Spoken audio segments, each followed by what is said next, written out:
और माइनस का 6, ये नाम डाल दिया 5 नंबर। समीकरण 3 और समीकरण 5 से form equation 3 and equation 5।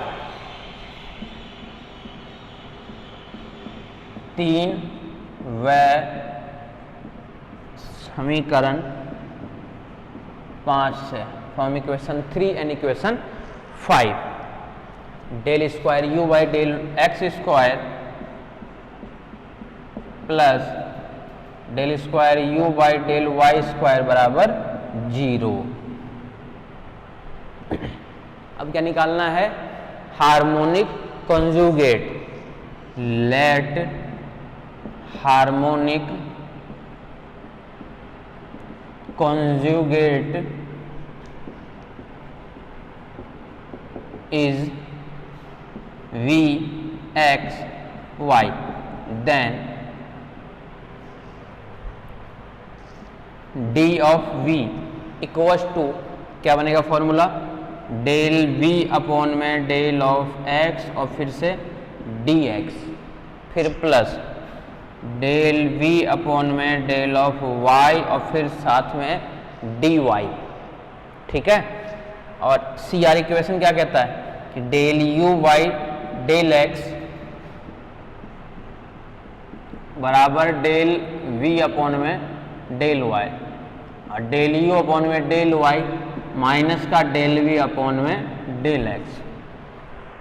Del v by del x minus का डेल यू अपॉन में डेल वाई डी एक्स और del v by del y क्या चलाइए del u del x plus del u upon में डेल एक्स और फिर साथ में डी ऑफ वाई। 6 नंबर। ठीक है। Del u by del y comma del u upon में डेल ऑफ एक्स का मान समीकरण 6 में रखने पर का मान समीकरण 6 में रखने पर 6 में रखने पर पुट करना है इक्वेशन 6 में। जब 6 में पुट करोगे क्या क्या वैल्यू बनेगी वो देखो आप। तो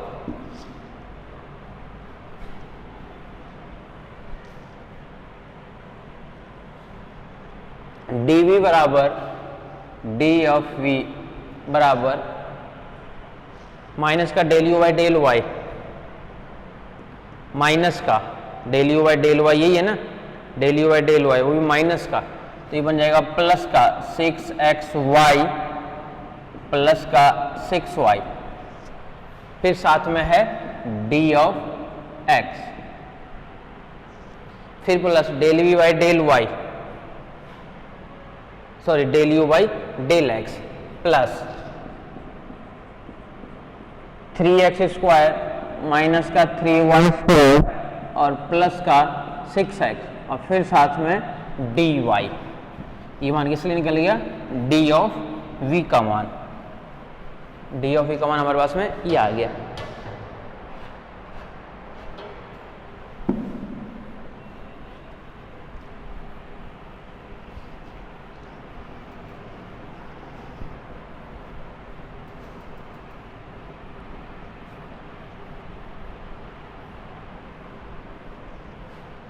तो डी वी का मान हमारे पास में ये कंप्लीट मिल चुका है, डी ऑफ वी का मान।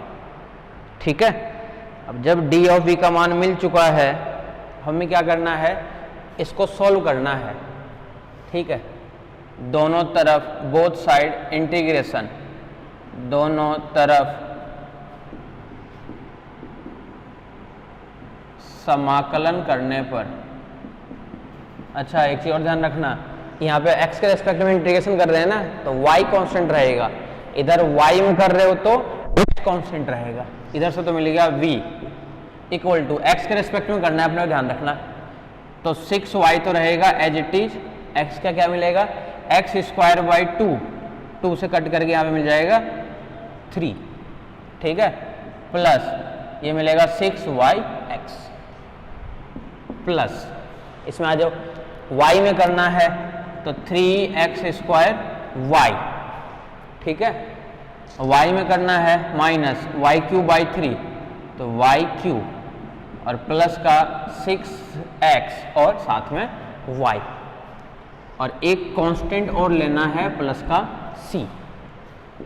v का मान क्या मिलेगा 3x² y, 3x² y 6x² y plus 6xy और 6xy प्लस का 12xy माइनस का y क्यूब और प्लस का c। ये हमारे पास में किसका मान आया है, v का मान आया है हमारे पास में, ये पूरा complete 3x² y 6xy v का मान आया हमारे पास में। क्लियर है? तो dv का मान क्या आ गया 3x² y plus 6xy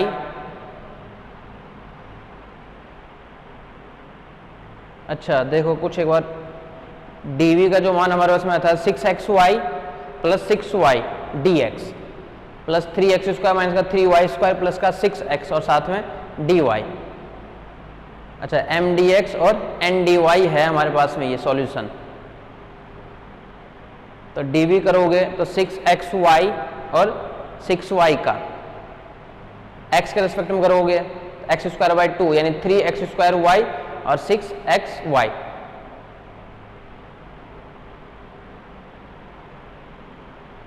clear है? 6xy प्लस का 6y।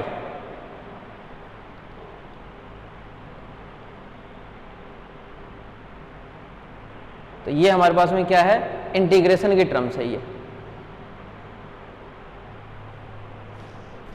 देखो कुछ अपन प्लस माइनस मिस्टेक कर दी, यहाँ तक तो ठीक है।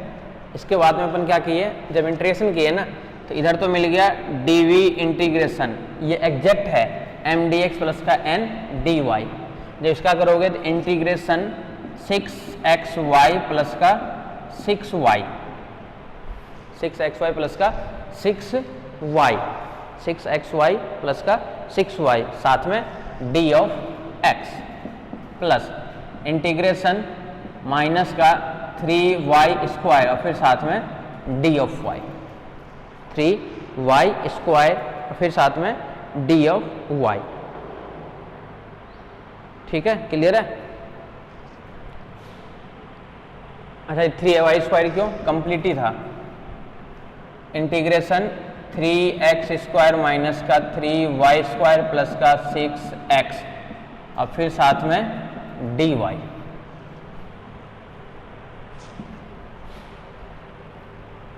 mdx प्लस का ndy था तो del m by del y बराबर था क्या, यहाँ पे डेल m अपॉन में डेल y करते थे अपन, तो y में तो बनता था यहाँ पे 6x और del n by del x, यहाँ से क्या मिलता था 6x, डेल n अपॉन में del of x mdx, del m by del y करते थे अपन 6x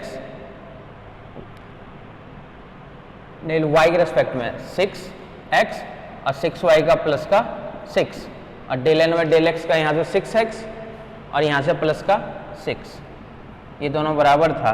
तो अपन मान निकालते थे u का फॉर्मूला होता है इंटीग्रेशन ऑफ mdx, mdx तो m का मान क्या है 6xy प्लस का 6y, इसका फिर साथ में dx, एक के लिए देख लो। तो इसका जब इंटीग्रेशन करेंगे x के रिस्पेक्ट में तो x² y और ये 3 और इसका में 6yx। ठीक है? और फिर अपन करते थे डेल u अपॉन में डेल y, ये मिलता था 3x² प्लस का y में 6x, है ना। और फिर जब अपन v निकालते थे तो इंटीग्रेशन होता था क्या n, यानी 3x² माइनस का 3y² प्लस का 6x n minus del u by del y, यानी 3x² फिर से माइनस का 6x, ये भी कैंसिल, माइनस का 3x², ये भी कैंसिल। ठीक है? तो ये मान क्या बच गया माइनस का 3y²। ये समझ में आया? ये जो अपन इंटीग्रेशन कर रहे हैं तो ये अवकल समीकरण है, एग्जैक्ट डिफरेंशियल इक्वेशन। अगर एग्जैक्ट है तो अपन मान निकालिए देखो u का, फिर मान निकालिए अपन v का। ठीक है, तो u का जो मान अपने पास में आया था वो तो कंप्लीट वैल्यू थी अपने पास में, इसका तो कंप्लीट होगा, लेकिन ये कंप्लीट नहीं था, यहाँ पे केवल बचा था माइनस का 3y²। तो यहाँ पे ये सारा हट जाएगा और क्या बचेगा, केवल इंटीग्रेशन माइनस का 3y² और फिर साथ में dy। अवकल समीकरण है तो v का मान हमारे पास केवल यही आया है, तो पूरा नहीं लिखना है। अब इसका इंटीग्रेशन करना है हमें।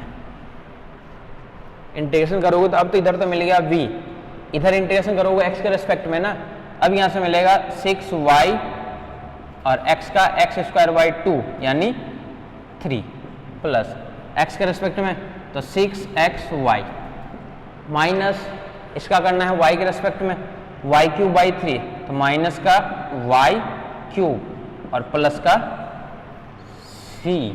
ये मान हमारे पास में किसके लिए आ गया, v का मान। v का मान आ गया 3x² 6xy माइनस का y³ प्लस का c। क्लियर है।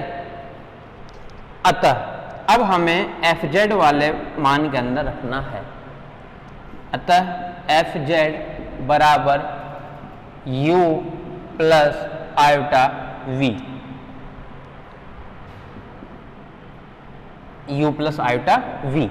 u का मान क्वेश्चन से लेना है, यानी fz, इसमें डायरेक्ट लिख देता हूँ fz बराबर u प्लस आयोटा v। इसका नाम डाल देता हूँ कुछ ना कुछ a। Put u in equation 1 and put v in equation, कहाँ तक पहुँच गए थे, 5 तक शायद पहुँच गए थे, 5 या 6 तक जो भी पहुँचे थे वो। इन इक्वेशन अलग से नाम देता हूँ, ए दे देता हूँ, in equation A. Then we get, तब हमें fz बराबर zq प्लस 3z² zq प्लस 3z² प्लस का c प्राप्त होता है, प्राप्त होता है। तो पता चला क्वेश्चन को अपन कैसे करते हैं, सब में एक ही क्वेश्चन करना है। तो ध्यान रखना, जब आपका क्वेश्चन ऐसा आता है कि आपको प्रूफ करना है कि हार्मोनिक है क्या और कॉन्जुगेट हार्मोनिक निकालना हो, fz का मान ज्ञात करना हो, तो अब इस fz के अंदर आप लोगों को मिलने थॉमसन मेथड को काम में नहीं लेना है, मिलने थॉमसन मेथड को काम में नहीं लेना है, और fz का जो फॉर्मूला है वो ये काम में लेना है आप लोगों को। क्लियर है। तो आपको fz का जो फॉर्मूला है fz बराबर u प्लस आयोटा v, यही काम में लेना है। ठीक है, नेक्स्ट क्वेश्चन पे आ जाओ।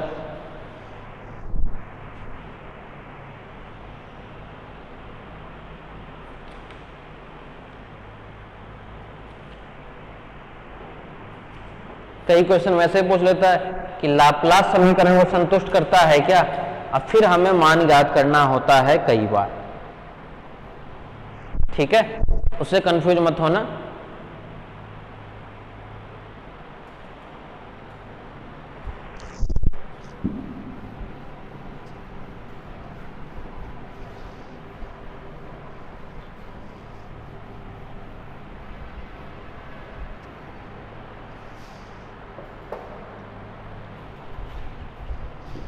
नोट करके ये फॉर्मूले लिख लो जो अपन ज़्यादातर काम में लेते हैं और याद भी होगा आप लोगों को।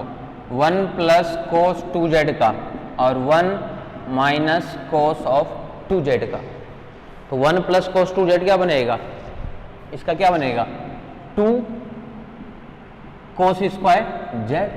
अगर यहाँ पे केवल z रहता तो यहाँ पे z/2 बनता, सबको पता है। और दूसरा क्या है 1 माइनस का कोस 2z, इसका क्या बनेगा 2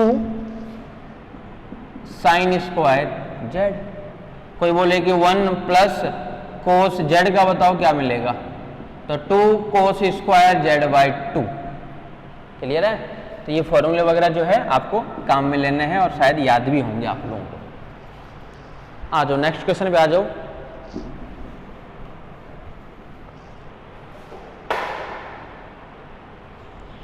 नेक्स्ट क्वेश्चन, एक्सरसाइज के क्वेश्चन अब कराना स्टार्ट कर रहा हूँ। अनसोल्ड क्वेश्चन चैप्टर नंबर 3 में, ये जो यूनिट नंबर 1 हमारे पास में है वो है चैप्टर नंबर 3 में, यानी विश्लेषिक फलन वाले चैप्टर में, ठीक है। तो उसी में सब अनसोल्ड क्वेश्चन करा रहा हूँ। अनसोल्ड क्वेश्चन भी लगभग मैं अधिकतर अनसोल्ड कराऊंगा। तो उसी में क्वेश्चन लिख लो, सिद्ध कीजिए u बराबर, सिद्ध कीजिए u x y equal to y cube minus 3x square y cube minus 3x square y प्रसमाधि फलन है।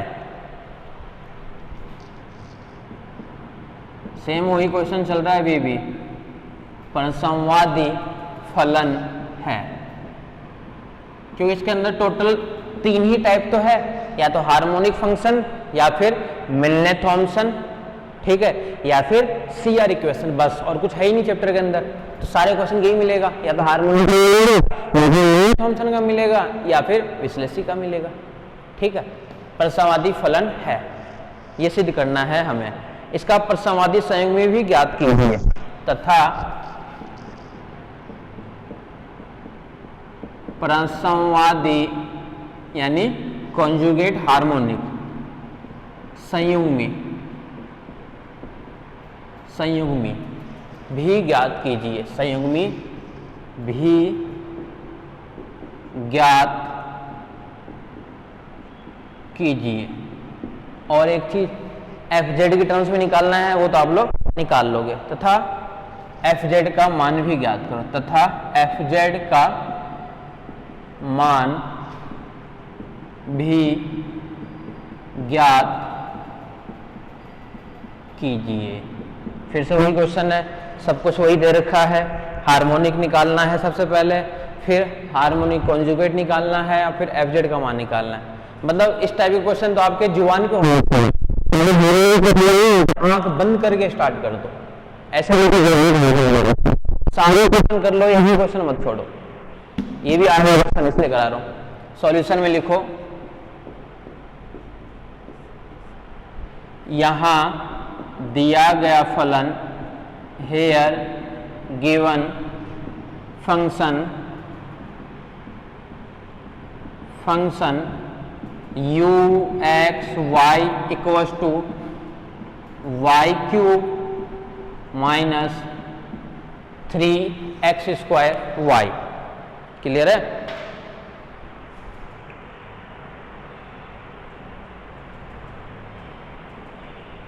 यहां दिया हुआ फलन ये कंप्लीट मान है हमारे पास में।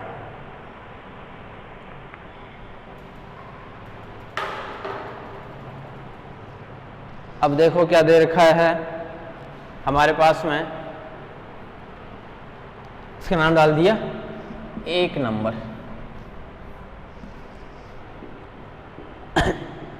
समीकरण 1 का x के सापेक्ष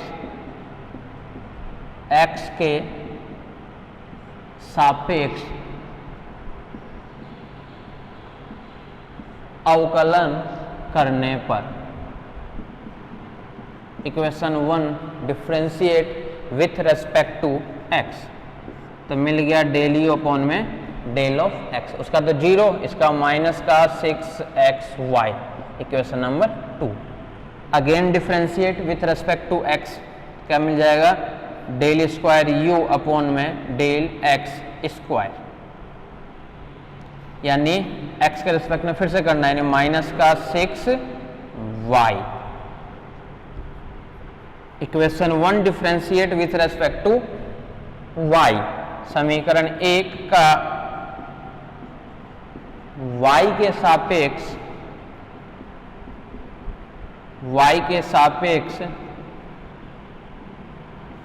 अवकलन करने पर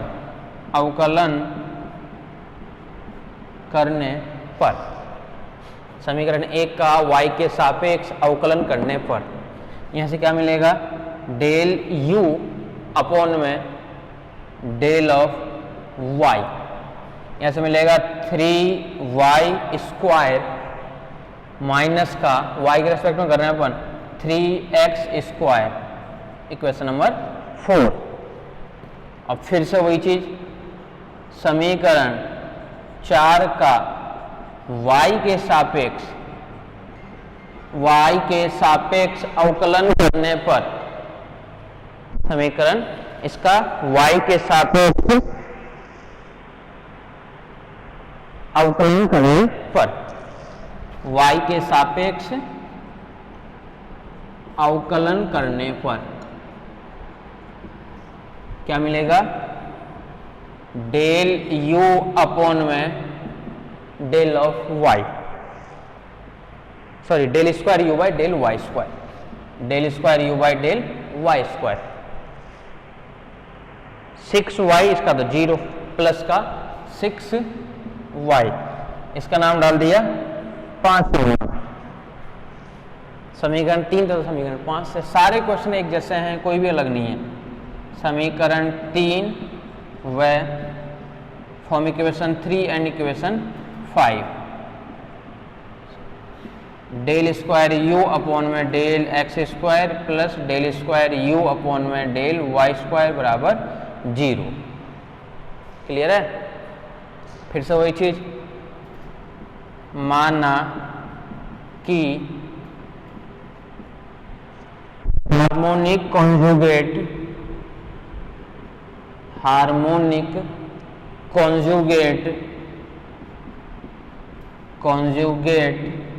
Vx y, देन फॉर्मूला तो ये याद हो गया होगा अब तक तो, dv बराबर डेल v अपॉन में डेल ऑफ x और साथ में d ऑफ x, फिर प्लस डेल v अपॉन में डेल ऑफ y और फिर साथ में d ऑफ y। और ये अपन जानते हैं कि डेल u अपॉन में डेल ऑफ क्या x इक्वल्स टू क्या होता है? डेल u अपॉन में डेल x बराबर ये होता है डेल v अपॉन में डेल ऑफ y, और डेल u अपॉन में डेल ऑफ y होता है माइनस का डेल v अपॉन में डेल ऑफ x। ठीक है, ये अपन ने मान उठा करके ये पुट कर दिए। अब ये वैल्यू उठा करके अपने को इसके अंदर पुट करना है। अब पुट करके अपने को ये निकालना है कि उसका मान क्या आएगा। ठीक है, ये वैल्यू बना देंगे, फिर अपने को इसके अंदर सॉल्व करना है, अपने को सॉल्व करना है। ठीक है, अब देखो सॉल्व जब करोगे ये रखोगे dv बराबर del v by del x minus का डेल यू अपॉन में डेल वाई और फिर साथ में डी ऑफ एक्स। क्लियर है? अब दूसरा मान और पुट करना है आपको, दूसरा मान और पुट करना है। दूसरा मान कैसे पुट करोगे? वो नीचे वाले मान से, ये तो dx के साथ में हो ही गया। दूसरा क्या है? डेल वी अपॉन में डेल वाई। यहां से क्या मिल जाएगा? प्लस का del v by del y, ये मिलेगा डेल यू बाई, तो प्लस का डेल यू अपॉन में डेल एक्स और फिर साथ में डी एक्स। क्लियर है? तो क्या क्या वैल्यू बनेगी हमारे पास में? ये देखो हमारे पास जो इक्वेशन आएगी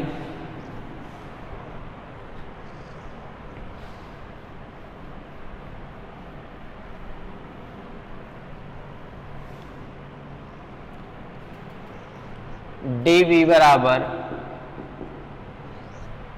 माइनस का डेल यू अपॉन में डेल ऑफ वाई, माइनस का डेल यू अपॉन में डेल ऑफ वाई। क्वेश्चन क्या था? उस क्वेश्चन से मान हमें रखना है, उस क्वेश्चन से वैल्यू रखो। उस क्वेश्चन से जो हमारा वैल्यू था u था क्या? वाई क्यू माइनस ये था u, y cube minus 3x y square, ये था ना u का मान। Y cube minus 3x square y, sorry y cube minus 3x square y, 3x square y. तो यहाँ से डेल यू अपॉन में डेल ऑफ x का मान क्या था? माइनस का 6x वाई, और डेल यू अपॉन में डेल y का मान क्या था? 3y square minus 3x square. Minus का del u by del y, minus का 3y² प्लस का 3x², फिर साथ में क्या है d ऑफ x,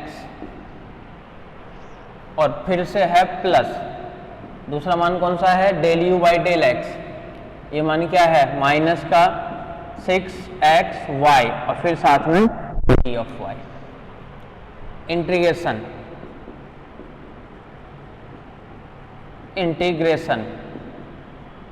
then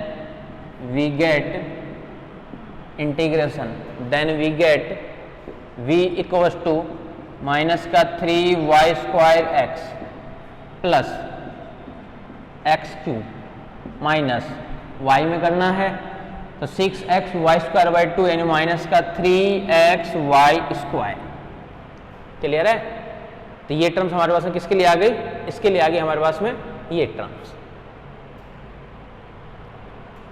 इसको जब अपने एक साथ लिखेंगे और एक प्लस का कांस्टेंट c, तो v बराबर क्या मिल गया माइनस का 6xy² और यहां से रहेगा प्लस का x³ अतः fz बराबर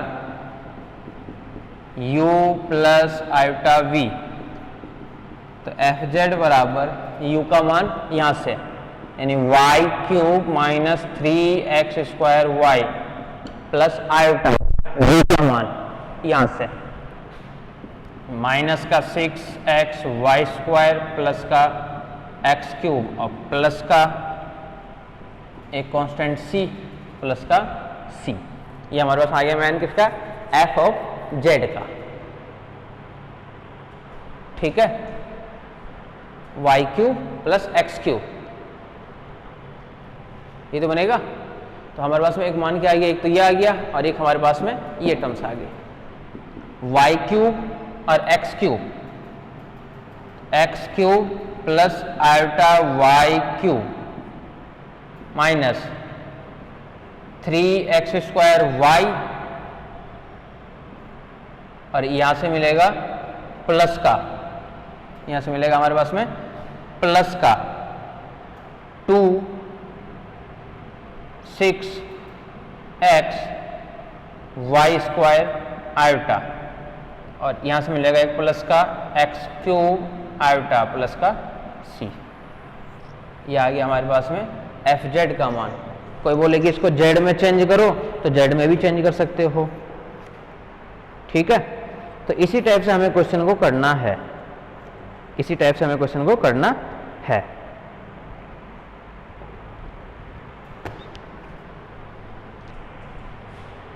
और सॉल्व कर लेना इसको, अगर उसमें करोगे तो ये आयोटा z³ प्लस का c बनेगा fz का मान। रख देना मान जहां से जो मिल रहा है वैल्यू, उस वैल्यू को उठा के इसके अंदर पुट कर देना। ये वैल्यू पुट कर दिया, ये वैल्यू पुट कर दिया और fz का मान हमारे पास में ये आ गया मान fz के लिए। तो fz वाले मान से अपन कह सकते हैं ना कि जो फंक्शन था हमारे पास में वो कंप्लीट फंक्शन था।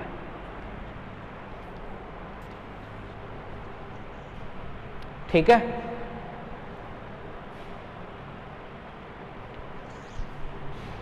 z में पूछेगा तो ही z में करना है, z में अगर नहीं पूछता है तो सिंपल x में ही छोड़ दो, और x में छोड़ोगे तो भी कोई दिक्कत नहीं, केवल x वाले टर्म्स को छोड़ दो आप लोग तो भी कोई दिक्कत नहीं है।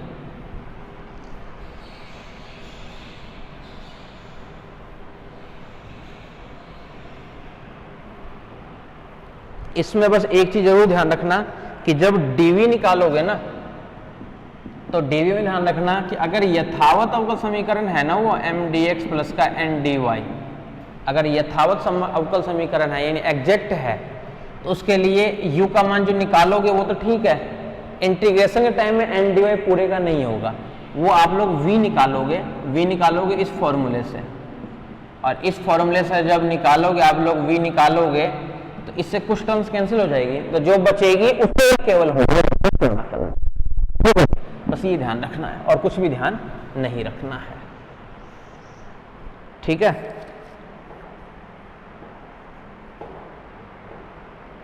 आ जाओ नेक्स्ट वाले पे आ जाओ। अभी अपन सॉल्व किए थे, ये तो मिला था 3y² 3x² dx 6x y और साथ में dy।